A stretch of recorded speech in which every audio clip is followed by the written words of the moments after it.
Olá, muito obrigado por vir a mais este evento da Casa da Crítica.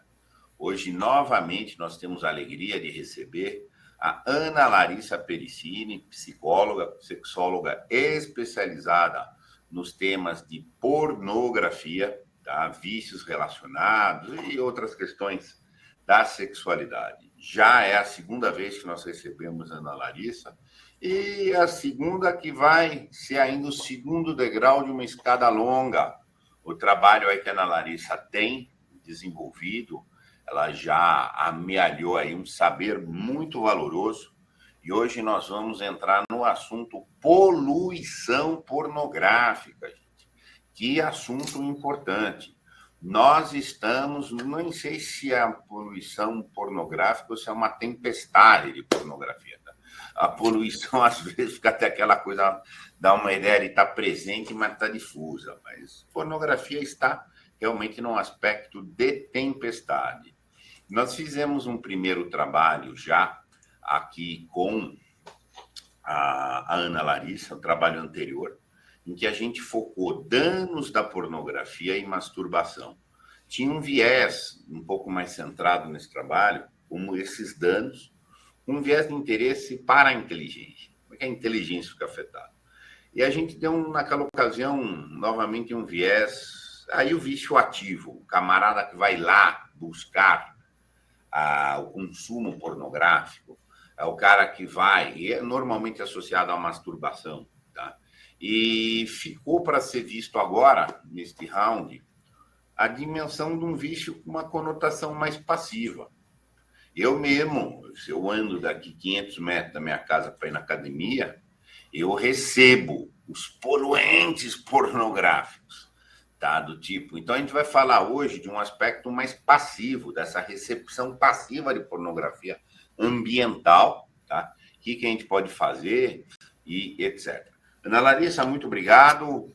Por favor, conta aí se eu faltei com algum detalhe aí na tua apresentação, na tua abordagem. Palavra é tua, vamos ouvir a especialista, tá? Por favor, se apresenta também, conta um pouco aí da tua trajetória e a gente parte. Ok. Bom, em primeiro lugar, obrigado, né, Vicente, pelo convite. Vai ser desafiador mesmo, né, hoje, nesse dia aí de carnaval, né, o pessoal aí, muita gente aí nos bloquinhos, curtindo o carnaval, mas o tema é bastante pertinente aí para a data que a gente está vivendo, né, então é uma coisa necessária e bem, assim, desafiadora aí para nós hoje. Para quem não me conhece, meu nome é Ana Larissa Pericini, né? Eu sou psicóloga, sou especialista na área de sexualidade e já tem alguns anos que eu venho estudando o tema da pornografia e hoje eu estudo ele no doutorado, né? Então eu tenho me dedicado ao estudo aí da pornografia, atendo vários pacientes, né? Com essa demanda do vício da pornografia, da compulsão sexual no consultório.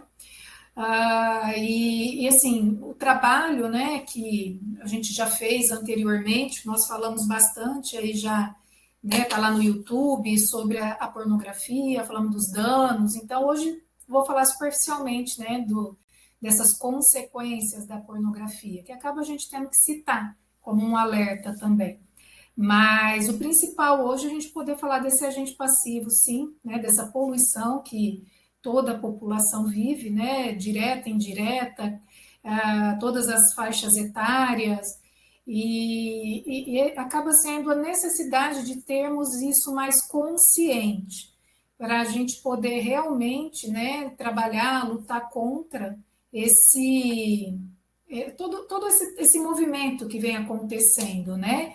Algo que não é, vamos falar assim, é proposital, né? Então a gente vai observando tudo isso.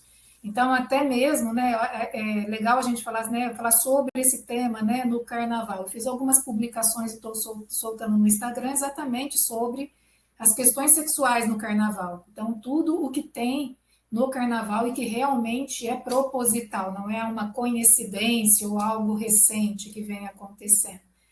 Mas, bom, acho que a gente pode passar para o próximo, né? Começar a falar um pouquinho. Então, eu deixo sempre o toque para uma compreensão bem, esta live, este encontro, é um prosseguimento do encontro anterior, tá? Sim. Então, dessa referência, quem quiser conhecer o trabalho anterior, está lá no nosso YouTube, na Play da Casa da Crítica, playlist Sexualidade, tá? Então, poluição pornográfica, olha lá. Letra de música, TV, outdoor, fotos, desenhos animados, Reel, Instagram, TikTok, danças, filhas, e mais um monte de coisa, né? Eu sou sujeito passivo dessa poluição, gente, todo dia, entendeu? Assim, de abrir rede social. Eu não tenho televisão, tá? Há muitos anos, então já pelo menos uma frentezinha fechada, tá? Mas, enfim, comenta para nós esse ambiente pornográfico, por favor. Primeira coisa que todos nós precisamos entender, né, assim, o que é a pornografia? Porque eu vejo muito no consultório, né, as pessoas tentando relativizar o termo da pornografia para falar assim, olha, mas isso que eu consumo não é pornografia, isso é erótico. Isso que eu consumo é uma pornografia, mas não é uma pornografia. Então, o que tem eu consumir, o que tem eu assistir, né? Então, a primeira coisa a gente vai observar é que essa relativação ela te leva para uma armadilha. É uma armadilha muito séria, porque quando eu acabo me dando conta, eu estou, na verdade, já caí nessa armadilha, já estou no vício da pornografia. Então, essa conscientização eu preciso ter que todo esse conteúdo sexual, né, que ele está escrito, é na música, é no vídeo, é na foto, ele é um conteúdo pornográfico. Nós temos hoje no Brasil como a gente falou, não é só uma poluição, né, é uma inundação, uma avalanche, porque as letras de músicas, elas vêm muito forte, então a gente vai ver clipes, como recentemente teve polêmica com clipe de música, nós vamos ver em desenhos de criança, as crianças também não sendo educadas sobre o que pode e não com o uso de um celular. Quando você coloca uma novela, essa novela tem conteúdo pornográfico, vamos pensar no WhatsApp, no Telegram, isso acaba se recebendo muito. E as próprias pessoas, crianças, adolescentes, na verdade crianças, nós podemos falar dos pais, não percebem que alguns conteúdos que acabam divulgando daquelas crianças, eles são conteúdos já pornográficos, né? Onde estão estimulando, né, a excitação do outro. Então, hoje, quando a gente pega um Reels do Instagram, a partir do momento que eu faço um clique em um desses conteúdos mais sexualizados, vai vir um monte de conteúdo para eu estar podendo consumir. TikTok, muitos conteúdos, as danças. Quando a gente pensa nas academias, desde as vestimentas, que elas têm se tornado cada vez mais sexualizadas, marcando o corpo das mulheres, o próprio comportamento, que muitas vezes não se percebe, como o Vicente colocou, né? Não preciso só falar desses lugares. Hoje os modelos, principalmente que as mulheres elas têm da estética, é muito voltado para a estética pornográfica, então, o formato das unhas, o tamanho dos peitos, da boca. Então, aquilo entra num padrão já pornográfico, como se fosse um padrão estético saudável. Então, todos os objetos, né? Até ali tem uma foto dos brinquedos sexuais que tem sido falado muito ultimamente, né? Como se fosse algo saudável. Para vocês terem ideia, eu já atendo mulheres que são viciadas em brinquedos sexuais.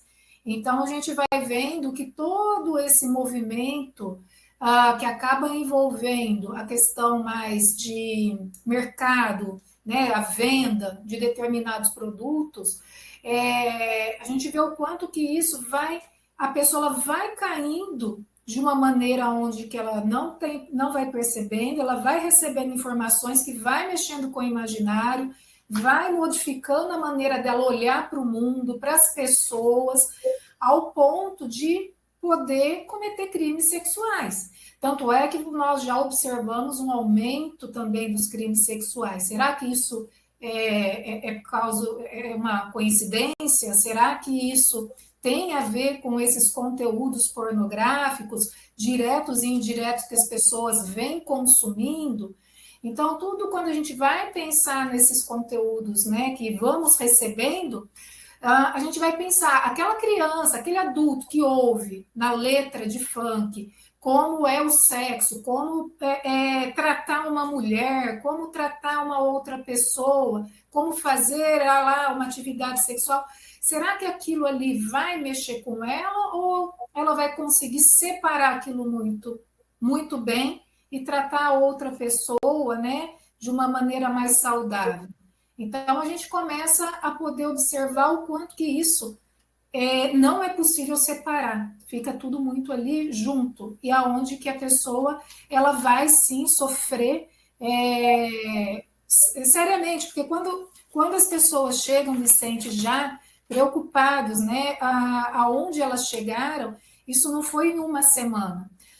Eu tenho hoje, eu estou fazendo um levantamento de uns questionários que eu apliquei do doutorado. Eu tenho jovens ali, estudantes, que eles colocaram que com 6 anos começaram a consumir pornografia. Então, quando a gente pensa 6 anos, chegar aos 20, aos 30 anos assistindo esses conteúdos pornográficos, o que eu compreendo sobre a sexualidade? Qual é a verdadeira educação sexual que eu tive? Como que eu enxergo o outro? Tá, e na verdade esse início aí, precocíssimo do vício, não foi iniciativa, foi de conviver em lugares que são inevitáveis. Em todos os lugares que esses moços vão, eles estão sujeitos passivos da pornografia. Não é nem que ele tem que ir lá fazer um grande... Não, ele recebe. Talvez ele tenha que fazer fugir. Se eu não quiser, eu já fiz essa observação ativa aqui comigo. Se eu não quiser me permitir ser bombardeado de pornografia, eu tenho que subir na montanha e ficar lá em cima. Você está entendendo? E, por exemplo, é pesado. Eu moro aqui no centro de São Paulo. Tá? Assim, eu não ando 250 metros sem ver fotos de nudes, música, o som, sabe? Assim, o som, as coisas. Enfim, esses moços estão bombardeados. Tá? Então, essa é um lado cruel. Não é o viciado meramente ativo. Vai lá e, enfim, pega em cima. Eu queria fazer um destaque aqui que você fez, e esse é um viés que a gente trabalhou lá atrás, quando falou do vício da pornografia. Tá? O vício da pornografia tem estrutura de qualquer vício, né? E a tendência de todo e qualquer vício é quando o cara começa, ele relativizar mesmo. Não, sabe o que é? Não é que eu bebo, eu só bebi uma vez. E depois foi só uma segunda, você tá entendendo? Mas foi só uma terceira. E veio vindo de canto. Essa é uma tendência, né? Todo vício é assim. Há uma ideia de que a gente vai controlar, tá? Etc. Quero dar aqui boa noite ao Daniel, que está com a gente, deu boa noite para nós. Fabiola, muito boa noite também, tá? E, enfim, infelizmente eu vi um caso de uma empresa que produz bonecas sexuais infantilizadas, com a intenção de diminuir os crimes sexuais. Você vai vendo o nível de loucura, né, Flávia? Não só existe esse nível de loucura, né? Porque, na verdade, isso você está estimulando, você não está inibindo. E a gente tem hoje, né, aqueles comportamentos infantilizados aonde eu sou uma criança, me visto como uma criança, para um adulto cuidar de mim, e eu tendo 50 anos, 40 anos, né? Então a gente vai ver o nível que está em relação a essas distorções sexuais, os transtornos psiquiátricos como estão. A gente tem uma grande dificuldade hoje, por quê? Porque eu preciso dar muitos nomes às coisas para que eu simplesmente não dê um nome que a pessoa está doente. Então, vamos dar um nome disso, um nome daquilo, e a pessoa ela não tem um transtorno psiquiátrico. Ela é saudável, porque ela tem esse nome, ele tem esse nome, tem outro nome. E o que vai levando esses indivíduos a esse nível de loucura, começa-se sim com esse recebimento ativo dos conteúdos, né? A criança Por isso que muitas vezes as pessoas elas não entendem que uma criança, né, que dorme num quarto com um pai, com uma mãe, faz sexo dentro desse quarto, isso, além de ser um abuso sexual, ela já está ali, começando a receber um conteúdo inapropriado e ela já está ali começando a ser estimulada. Ela vai ter esses estímulos. O grande problema da questão da questão sexual são essas estimulações que vamos recebendo, e eu não tenho informações contrárias para combater aqueles conteúdos. Por quê?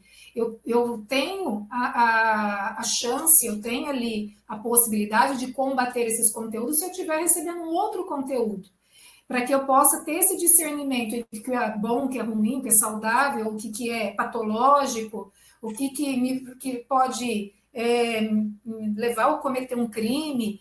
Então, eu preciso ter esse conteúdo também para combater todos esses outros tipos de conteúdo. O grande problema é que a questão da sexualização, ela vem propositalmente sendo, assim, banalizada como sendo tudo como um nome diferente para ser colocado como sendo saudável, e ali, na hora que a pessoa vê, ela já caiu ali num buraco que ela não dá conta de sair mais. Eu queria pegar 2 ganchinhos aí. Aristóteles, faz 25 séculos, ele fez um mapeamento da estrutura dos vícios e virtudes. E ele, ao modo dele, ele dizia o que se disse aqui. Ele não cuidou da pornografia, mas cuidou dos vícios.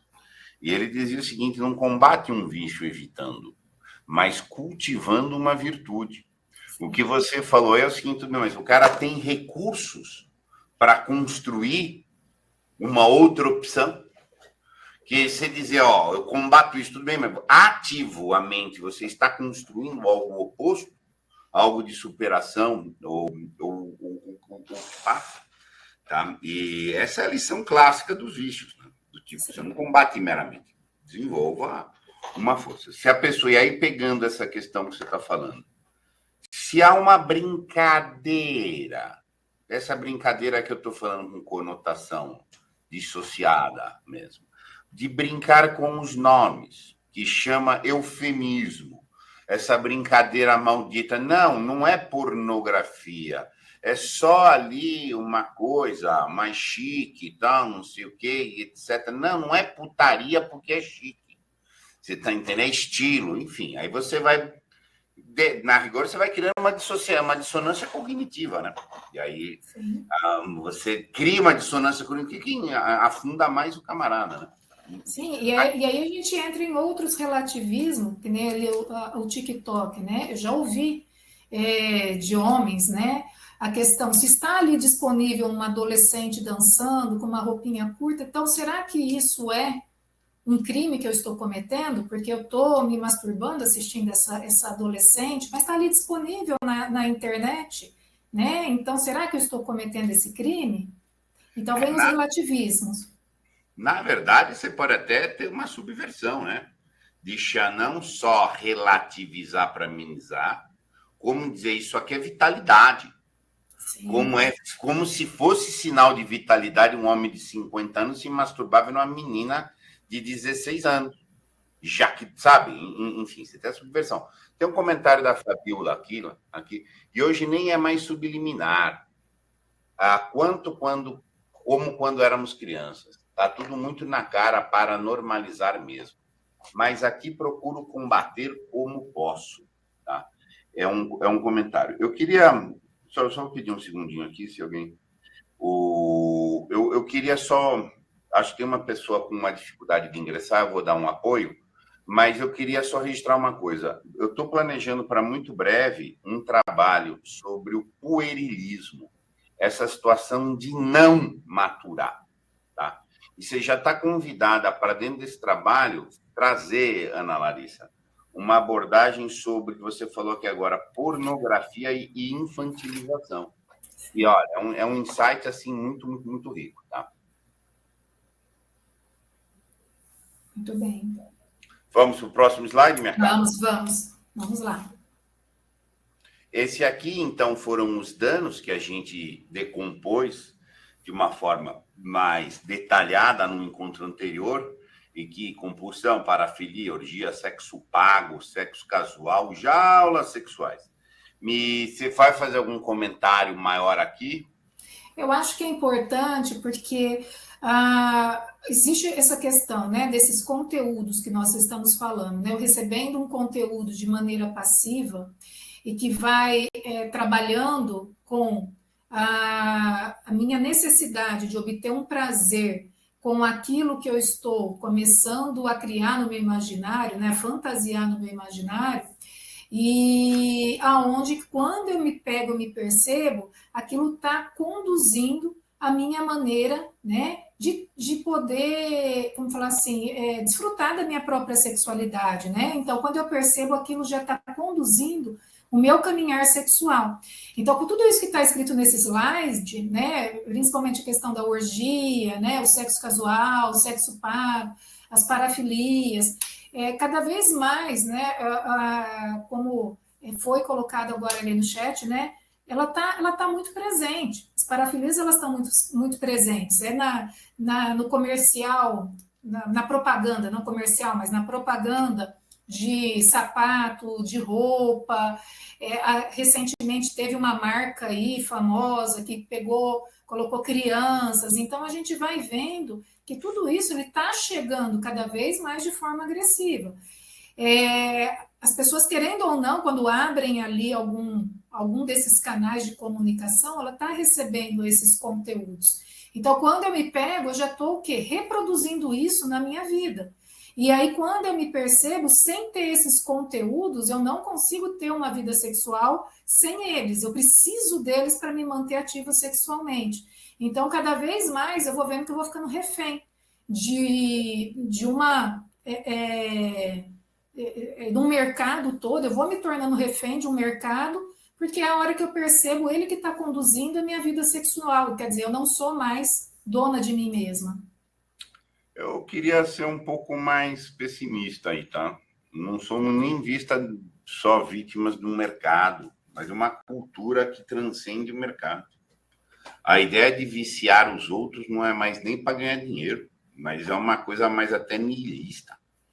Tá, assim, o Deus mercado está mais fraco até em alguns pontos que o Deus do niilismo, sabe assim? Por que não? Tá feia, situação realmente horrorosa. E eu não consigo, gente. Eu já fiz esse esforço, como eu falei aqui, muito atentamente. Eu não consigo ficar longe de pornografia. Impossível. Impossível. Tá? Assim, eu trabalho na internet, eu não tenho televisão, mas eu tenho que trabalhar na internet. E eu trabalho na casa da crítica. Não... Meu perfil pessoal usa um pouco. Mas mesmo quem chega... Entendeu? E, enfim. Sabe quantas vezes me chega aqui aluna? Ai, professor, eu quero conversar. E vem de biquíni. Não. Isso aqui é de monte. Você está entendendo? Ai, então tudo dessa sutileza, tá? Precisa ser só o biquíni, mas o decote, o isso, enfim. Eu sou muito sensível ao tema da sedução, feito já. A gente já esbarrou aqui. Comentário do Daniel. Hoje em dia, o que mais se vê em grupo jovem tradicionalista, ele pôs entre aspas, a ideia de que quando aparece uma mulher gostosa, mas problemática, tem que ser leitada e ghosting.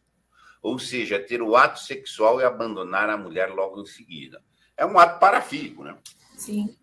É um ato parafílico. Ó, sorvi e cuspi, tá? E tem, olha só, posso fruir e cuspir fora. Tinha aquela ideia que se falava antigamente, que era o sexo pasta de dente, não é? Que assim, você esfrega a unha, faz frição e cospe fora. Não sei se você já ouviu essa expressão, Larissa. Não, da pasta de dente, não. Tá? Introduzir a questão sexual para crianças por meio de arte expositória. Olha que colocação importante aqui. Arte expositória em museus culturais não é um caminho favorável? Larissa.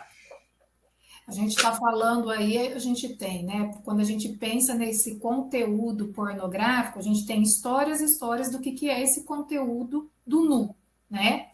A questão de algumas artes que a gente tem ali de um período mais específico, aonde tem essas estátuas, pinturas do nu, né? isso vai ser colocado para a criança de uma maneira que vai depender como esse adulto conduz, né?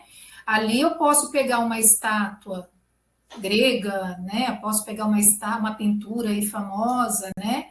E como esse adulto vai conduzir ali essa situação. Então, para a criança ela ser simplesmente exposta e ela não ser conduzida, isso não fica saudável, principalmente para os tempos de hoje, porque a gente tem que pensar o quê?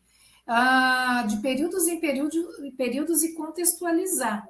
Então, uma mulher nua, simplesmente nua, mas não contextualizada aquele nu, ele é pornográfico. Agora, aquilo que você pega e vai sendo contextualizado, né? Aí a gente vai poder trabalhar com aquela criança, assim como essa criança também vê a mãe nua, o pai nu, então isso tem que ser contextualizado, até para que possa servir como uma educação sexual. A gente não vai conseguir, a gente tem que lembrar que a gente não vai mais conseguir proteger aquela criança 100%, ela está sendo bombardeada em todos os lugares. E aí a gente vai pensar em cada faixa etária. Então, quando você fala de uma educação sexual, eu vou avaliar isso e trabalhar isso com cada faixa etária. A grande questão é que a criança ela não tem um olhar nem um pensamento erotizado. Quem tem isso começa-se na adolescência e é o adulto. Por isso é o que eu vou trabalhar com essa criança, que é o X da questão. Ó, eu queria pegar um ganchinho aí e falar sobre a arte nu grega. O nu, para o antigo, era um símbolo de força moral. A nudez que está na estátua, tanto que na paideia grega, os muito avançados em força moral tinham o direito de tirar a roupa, porque era considerado que eles não tinham mais o que esconder de ninguém. Eles não tinham mais como enganar, eles não precisavam enganar ou mentir, de tal maneira que a nudez era a força da sinceridade. Alguém que pode mostrar o seu corpo sem se inibir, sem se acanhar, também não mente nem engana ninguém. E tem um processo, quem quiser depois, eu tenho material sobre isso aqui, que mostra a educação por este critério de quanto mais educado fosse, menos roupa precisava usar. A veste como algo de esconder, do insincero. Para a cultura grega, a insinceridade era um grande mal. Esse cara já consegue não mentir, ele é forte. Então, ele pode ficar nu. Era esta simbólica que tinha. Tá? E tem trabalhos de Platão também, que vai falar da necessidade da contemplação do corpo num contexto transitório, do corpo para a humanidade para chegar num abstrato em si. Tá? Mas a ideia de ver corpo nu para já excitar e ficar nesse processo excitatório de posse, isso aí no contexto grego, na arte grega, não há não. Tá? Enfim, eu estou falando isso aqui para validar o aspecto do contexto semântico. Tá? A arte é uma semântica. Tá? Mas se você me permite, Larissa, vamos passar para o próximo slide, porque eu acho que a gente já está começando a esbarrar em temas seguintes. Aqui, até quando você falou das atenções, faixas etárias, o contexto, que acho que aí cabe um discernimento. Como é que o adulto se comporta? Se preserva, na medida do possível, a criança, o adolescente e o pai, né? O pai, a escola. Escola não sabe o que fazer para valer. Sabe? Essa é uma verdade. Na menor das hipóteses, eles são meio perdidões ali com o assunto, a coisa tá boa. Deixa eu só ver uma questão aqui, por favor. A gente tem algumas perguntas, uns comentários. Observo desde 2014 que o comportamento das moças, especialmente, mudou bastante. Muita maquiagem, roupa colada desde os 9, 10 anos. Tá? Aquilo que você está falando, é uma precocidade de erotização. Uma moça de 9, 10 anos, penso eu, que não é propriamente uma adolescente. Tá?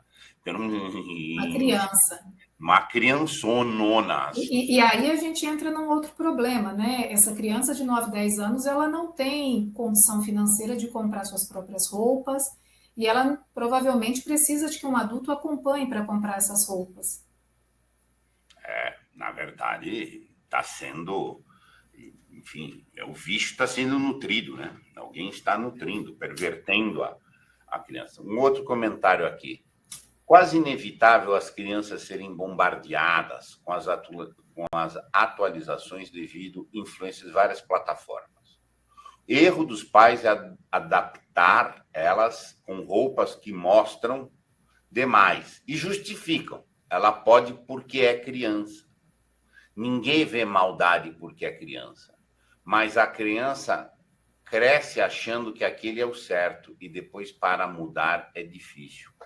Eu queria pedir um segundo. Eu estou exatamente entretido nesta semana no estudo de Agostinho. E Agostinho, na grande obra de Agostinho das Confissões, e ele muitas vezes é criticado por isso, tá? Ele pede a Deus, a Confissões ele está fazendo um pedido a Deus. Ele pede a Deus no começo das Confissões para que ele, Agostinho, lembre, que ele não se esqueça, que Deus faça-o lembrar da infância. Porque quando infância, ele fazia coisas erradas, que eram toleradas porque ele era criança. Mas ele está confessando que ele já tinha uma intuição do erro. Ele está defendendo que a infância não é absolutamente isenta, não é absolutamente inocente. Tá? Isso é uma questão controversa, até do Agostinho, mas é um pedido dele, já no século IV. Tá? E como ele jactava de errar, de manipular quando criança. Só queria fazer esse registro aí, mas, Larissa, o comentário é teu, caríssima. Tá? É bem interessante, né, quando a gente pensa, né, que nem que nós colocamos nesse slide, a criança, ela sim, ela pode ser bombardeada, né, por todos os lados, né, por esses conteúdos sexualizados. É 100% necessário que a família supervisione, né? Hoje uma criança, ela tem 1 ano de idade, ela tem o próprio celular. Lógico, eu exagerei, mas a criança muito pequena tem o seu próprio aparelho de celular. E ele não tem uma supervisão. Então, as crianças hoje, até eu li recentemente, as crianças, elas por não serem orientadas, elas estão mandando nudes. Elas mandam foto nuas dela, porque existe uma câmera de celular, uma câmera de vídeo ali, essas crianças, elas estão tendo um uso muito desregrado, um uso muito errado desse celular. E todos esses aparelhos, essas telas, elas podem e devem ser utilizadas de maneira saudáveis. Então, hoje, quando eu converso com alguns adolescentes, meu sobrinho, meu filho, né, que ainda é criança, mas eu coloco para eles, poxa, se existisse toda essa ferramenta quando eu estudava, quantas dúvidas não poderiam ter sido tiradas ali de uma conta de matemática, de alguma outra coisa, aprender inglês por uma plataforma digital. Então, só que o adulto precisa conduzir essa criança. O que acontece hoje aí pelas pedagogias atuais é deixa a criança livre, ela vai aprender sozinha, depois, quando já tiver toda quase formada, aí eu vou lá para tentar educá-lo. E ao contrário, tem que pegar pela mão no início e soltar, que depois daí parece que o pai e a mãe não quer soltar na idade adulta, fica segurando até os 40, 50 anos, né? Aí eu vou soltar esse filho para ele poder seguir a vida. Então, na questão sexual, isso não é diferente. Eu preciso supervisionar, eu preciso orientar.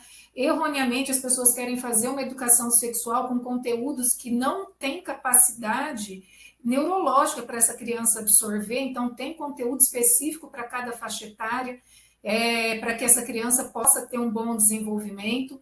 E quando ela é exposta a conteúdos, né, sexualizados, eu preciso estar preparada, né, a mãe, o pai, todos têm que estar preparados para poder conduzir essa criança. E, erroneamente, as pessoas querem deixar isso, querem terceirizar.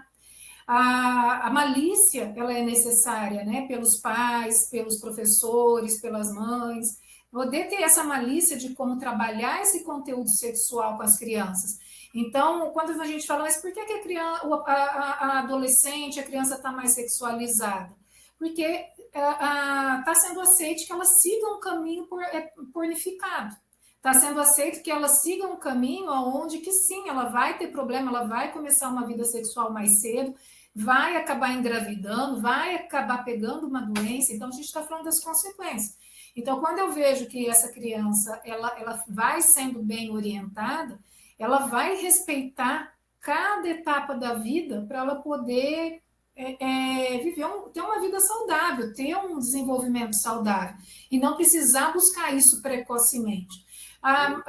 E pensar ainda, né, onde essa criança está sendo solta, porque se ela estiver dentro de um condomínio, ela está segura, ela está no shopping, está segura, é mentira.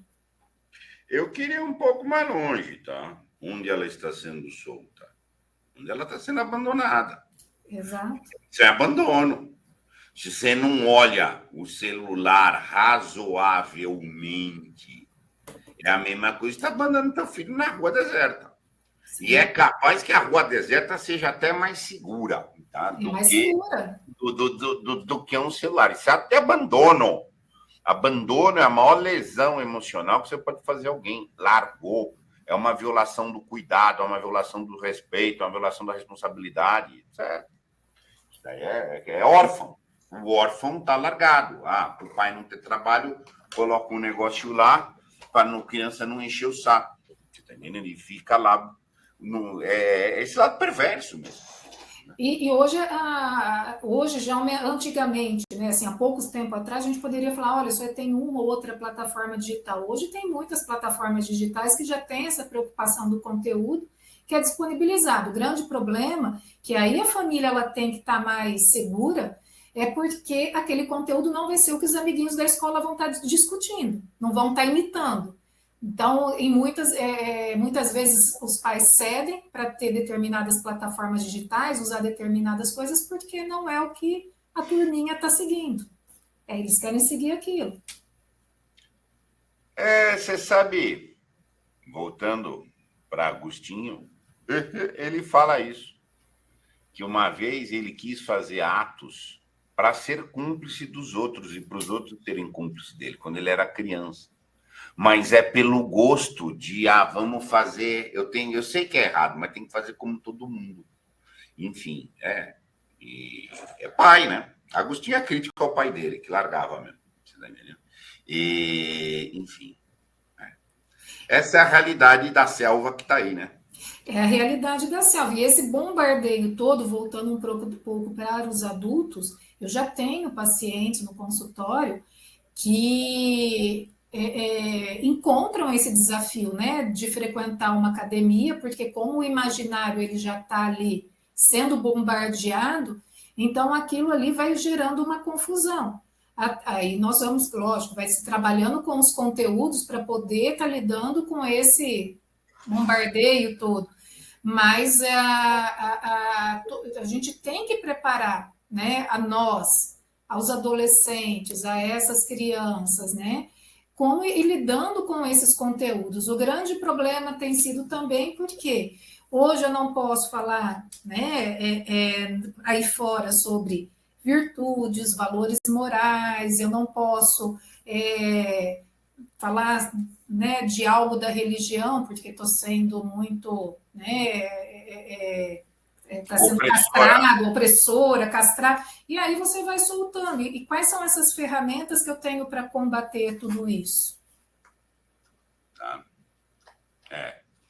Comentário aqui, um dos motivos de optarmos pela educação domiciliar. É uma questão sensível também, tipo, necessário. Eu defendo sempre uma posição, tem que educar em casa, com ou sem escola, mas a primazia é domiciliar. Se não há educação domiciliar com ou sem escola, eu insisto que é abandono também. Sim. Largar na escola é abandono. Você está entendendo? Aí, do tipo...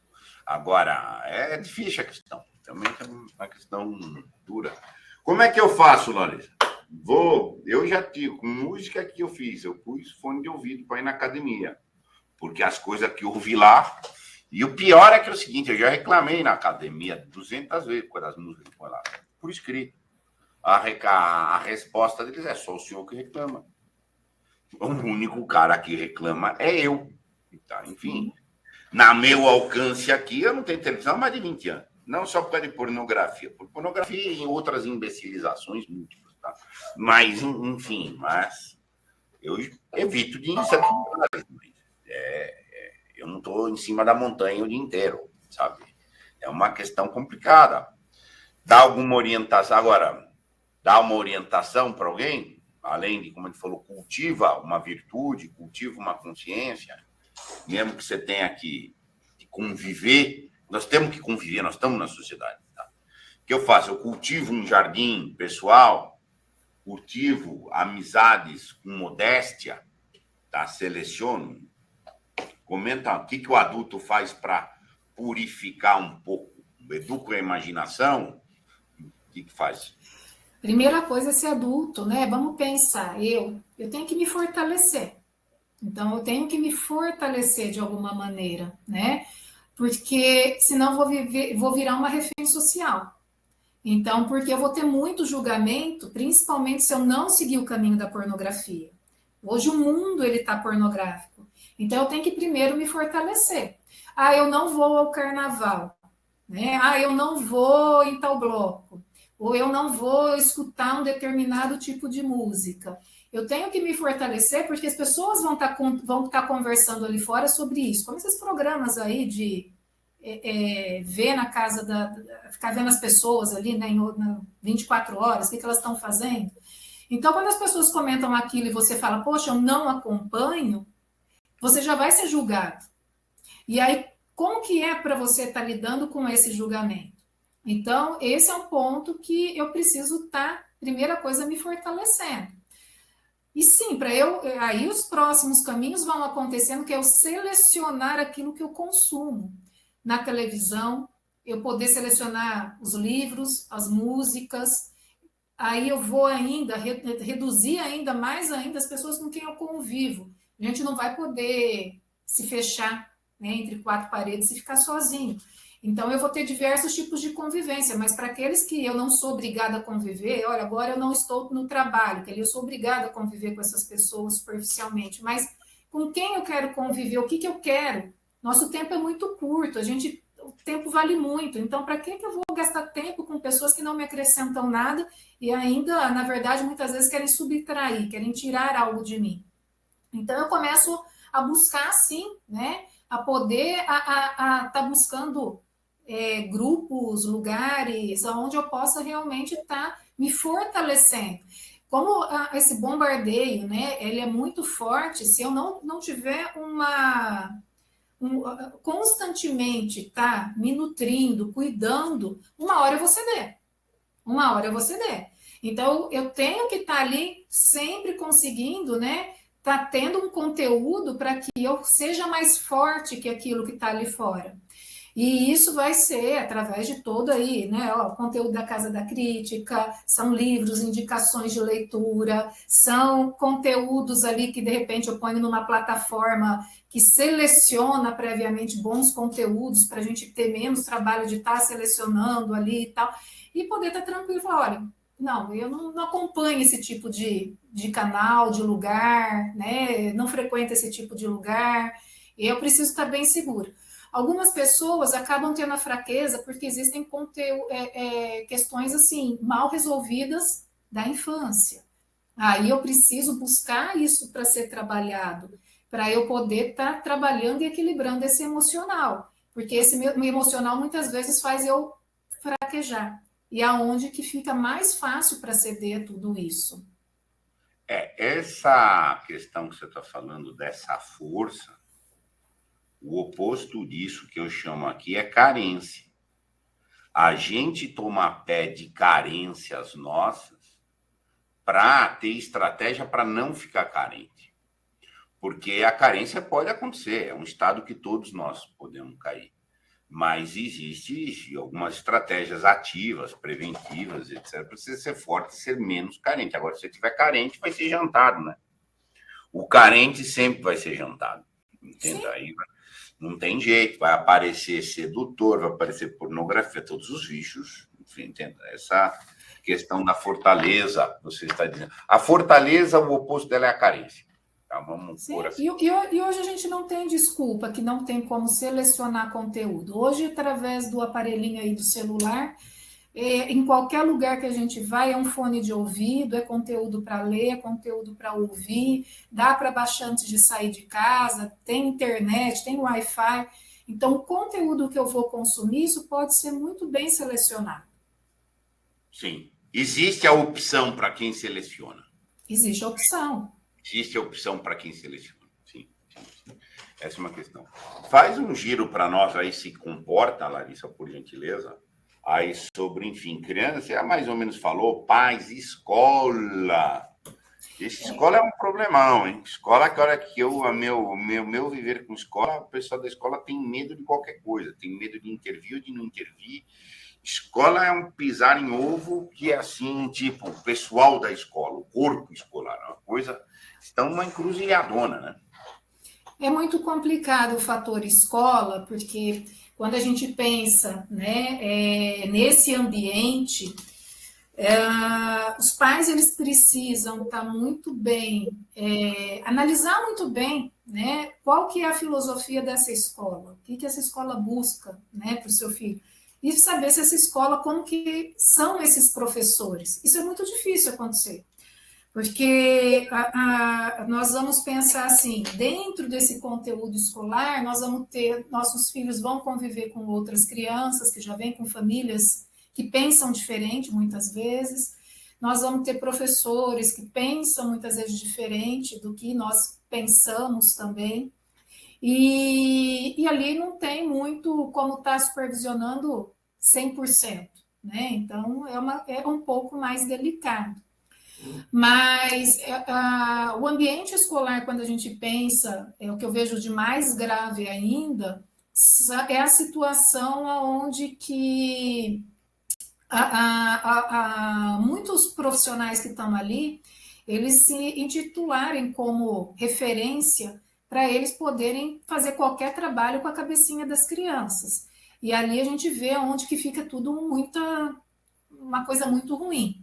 E entra também outras questões, que nem professores que às vezes gostam de determinados conteúdos, então não é raro a gente ver ali professores colocando crianças para dançar funk, né, fazendo dancinhas, cantando músicas, nada pedagógico ali para aquele espaço.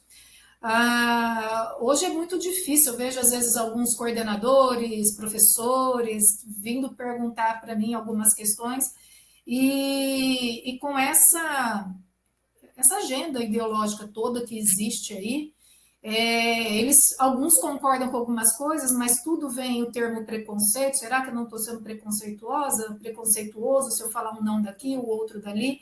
E isso quem sofre são as crianças. Então, não é raro nós vermos aí na rua pré-adolescentes, adolescentes saindo do colégio com roupas que parecem aquelas menininhas de anime, de mangá, super sexualizadas, sendo uniforme do colégio. Isso não é raro. Sainha curtinha, shortinho extremamente curto. E quando a gente, como profissional, às vezes vai questionar alguma coisa, muitas vezes eu já ouvi, né? Eu já ouvi, né? Que a mulher ela tem que estar, ela tem o direito de usar a roupa que ela quiser, aonde ela quiser, e isso não justifica muita coisa. Concordo. Ninguém nasceu para ser abusada, estuprada, não. A gente não fala isso.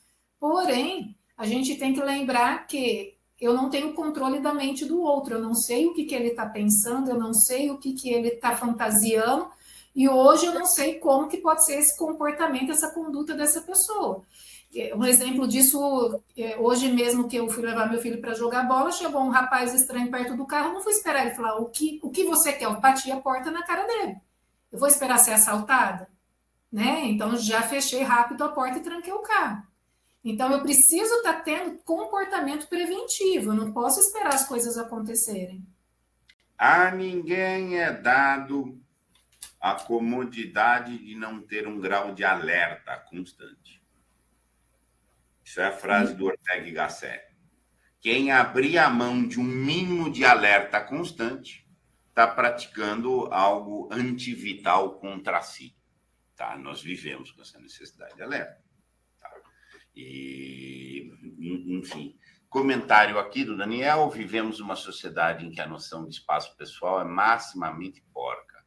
Você é obrigado a ceder seu espaço pessoal nas diversas vezes. Eu adiro, mas isso é muito ambíguo. É muito ambíguo. É um espaço social legítimo que eu posso ser criticado, como ele falou aqui, e há um espaço por imposição de outro espaço pessoal. A gente está perdido na questão quais são os limites razoáveis da convivência, das exigências. As escolas estão perdidas. As escolas estão perdidas. Eu afirmo isso, olha, que eu convivi pouco recentemente em ambiente escolar, não sabe o que fazer mesmo. Tem medo, pode isso, não pode aquilo. O educador está mais perdido que cego no tiroteio, tanto. Não estou nem entrando que ele é perverso, que ele tem agenda. Não, está perdido, está confuso, digamos assim, dentro desse tempo. Caríssima, você faz mais algum comentário aqui neste quadro? Não sei se os colegas têm aí. Acho que só se tiver algum comentário ali para a gente poder trabalhar em cima. Aparentemente não, mas vamos ver se... Enfim, eu queria lançar aqui também, tá? Em breve, a gente vai ter a Larissa está ministrando para nós aqui este workshop, em que aí vai existir um enraizamento maior, que é a superação do vício em pornografia. Tá? Então, a gente vai fazer 3 encontros, são grupos pequenos, tá? De 25 pessoas no máximo, tá? Então, ainda tem algumas vagas, tá? Então, vai ser um workshop superação do vício. Tá? Como é que supera o vício? Como é que a gente esbarrou um pouco no encontro anterior, tá? E, enfim, tá? Tem que ter estratégia, né? Tem que ter estratégia para prevenir, tem que ter estratégia para remediar, tá? E, enfim, a Larissa, então, está aportando conosco esse workshop, engrandece a Casa da Crítica, tá? Isso aqui totalmente engrandece, vem ao nosso encontro, que é promover um humanismo sóbrio, tá? Sério mesmo, assim, tem que ter esta clareza. Então, fica aí a referência para todos. Já está aberto, estão abertas as inscrições lá no nosso site, tá? E aqui a gente está deixando também meios de contatos com a Larissa, com a nossa entrevistada hoje, tá? E aí, enfim, tem aqui e-mail, mas também via Casa da Crítica vocês podem contactá-la sem problema, e etc. E eu vou abrir aqui eu vou tirar os slides, e se alguém quiser algum comentário, e agora a gente fica grande agora, né? Deixa eu só tirar os slides, voltamos a ficar grandões. E deixar aqui aberto para perguntas, comentários aí de fecho, quem mais, por gentileza. Eu acho que, assim, só colocar também, né, Vicente, a questão, assim, hoje a gente está tentando fazer, assim, falar rapidamente um pouco dessa questão, né, da poluição mesmo pornográfica. Cada um desses slides, a gente tem muito conteúdo a ser trabalhado, por isso que nós estamos trazendo devagar o conteúdo, né, para falar sobre esse tema. Então, a gente tem desde conteúdos que a gente poderia aprofundar da parte biológica mesmo, do vício da pornografia, nós temos um fator histórico, nós temos a educação preventiva, né? Eu gosto muito, eu sempre falo em todas as aulas que eu ministro, eu sou a favor, que deveria ser o que a maioria dos profissionais trabalham, com a prevenção, né? É lógico, nós temos todo um trabalho de remediar também, mas de tratar. Mas esse trabalho preventivo, ele é extremamente necessário vir aí nesse paralelo hoje, porque nós temos uma geração toda aí, né, que está adoecendo cada vez mais cedo. E as pessoas entenderem também sobre essa superação do vício é uma forma também de poder ter um conteúdo para poder trabalhar com essa questão preventiva.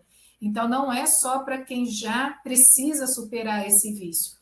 E a gente está vendo que, infelizmente, a demanda está aumentando demais dos problemas aí sexuais. A gente vê em outras áreas também, como eu estudo mais a parte sexual, mas, no geral, as pessoas estão adoecendo demais, né?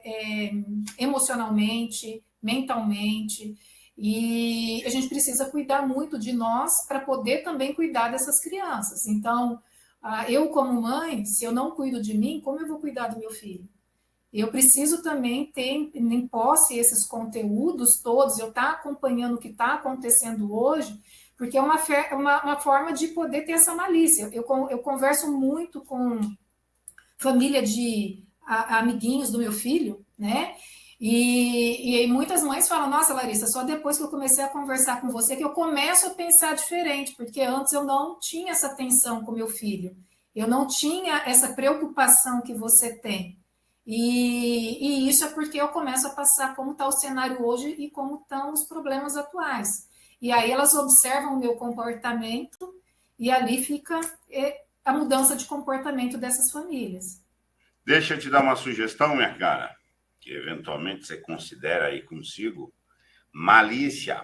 Muda um pouco esse... eu entendo, tá claro, é um sentido correto que você está usando, mas se você mudar para prudência, também ajuda. Isso é uma prudência de antecipar as coisas, porque a malícia é ambígua, a prudência pega o lado da malícia na bondade. É verdade, é verdade. Desse sentido aí. Tinha um outro comentário aí que me ocorreu que você ia fazer. Então, prudência, essa prevenção, correr na frente, tá? Como mãe, que esse era o comentário que eu queria fazer. Uma das grandes vantagens de amar, o lado em que o amor é muito bondoso para o amoroso, é que o amoroso precisa se desenvolver para amar. Então, quando se torna pai e mãe para dar este amor filial, você supõe que o pai e a mãe vão desenvolver-se. E esta responsabilidade, eu preciso sanar meus vícios, inclusive para ser modelo para o meu filho. Estas exigências que tem que aumentar de mim comigo, porque tem a prole, é uma das maiores vantagens, é o ganho que o amoroso tem. Tá? Isso é um viés que eu desenvolvo muito aqui na Casa da Crítica. Se o pai, porque chegou a prole, o pai não tem a mãe não tem um senso que eu tenho que melhorar, questiona se existe amor. Você já questiona que talvez não exista o amor. Tá? Exatamente. Tá? E, enfim, aí muito grande. Eu quero agradecer a presença de todos, agradecer a presença, obviamente, em primeiro lugar, da Dona Larissa, que veio partilhar conosco, a presença de todos que estão aqui conosco, todos os que vão assistir a este vídeo a posteriori, peço que quem gostou, quem tem interesse no assunto, divulga esse material, tá? Ele vai estar disponível nos próximos dias no YouTube, divulga, partilha isso. Muito obrigado em nome da Casa da Crítica. Larissa, palavras finais são tuas e fecho, caríssima. Eu acho que é legal aí o que o Vicente colocou, né? A divulgação do conteúdo, ele é uma necessidade para a sociedade. Podermos falar mais aí, né? Até eu venho falando muito sobre a pornografia, essa atenção, esse alerta com os adultos, adolescentes e crianças, para poder aí fazer todo esse trabalho mesmo aí preventivo e de conscientização.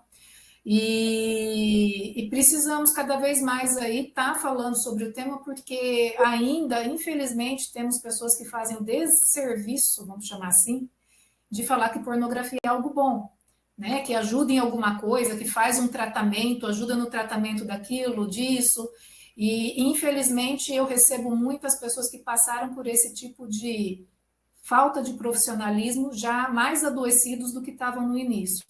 Então, quanto mais a gente conseguir levar para a sociedade que não é algo bom, né, que tem que fazer esse trabalho preventivo e cuidar de, né, quem já se vê nesse caminho, que não está conseguindo mais já sair desse caminho, precisa buscar ajuda o quanto antes.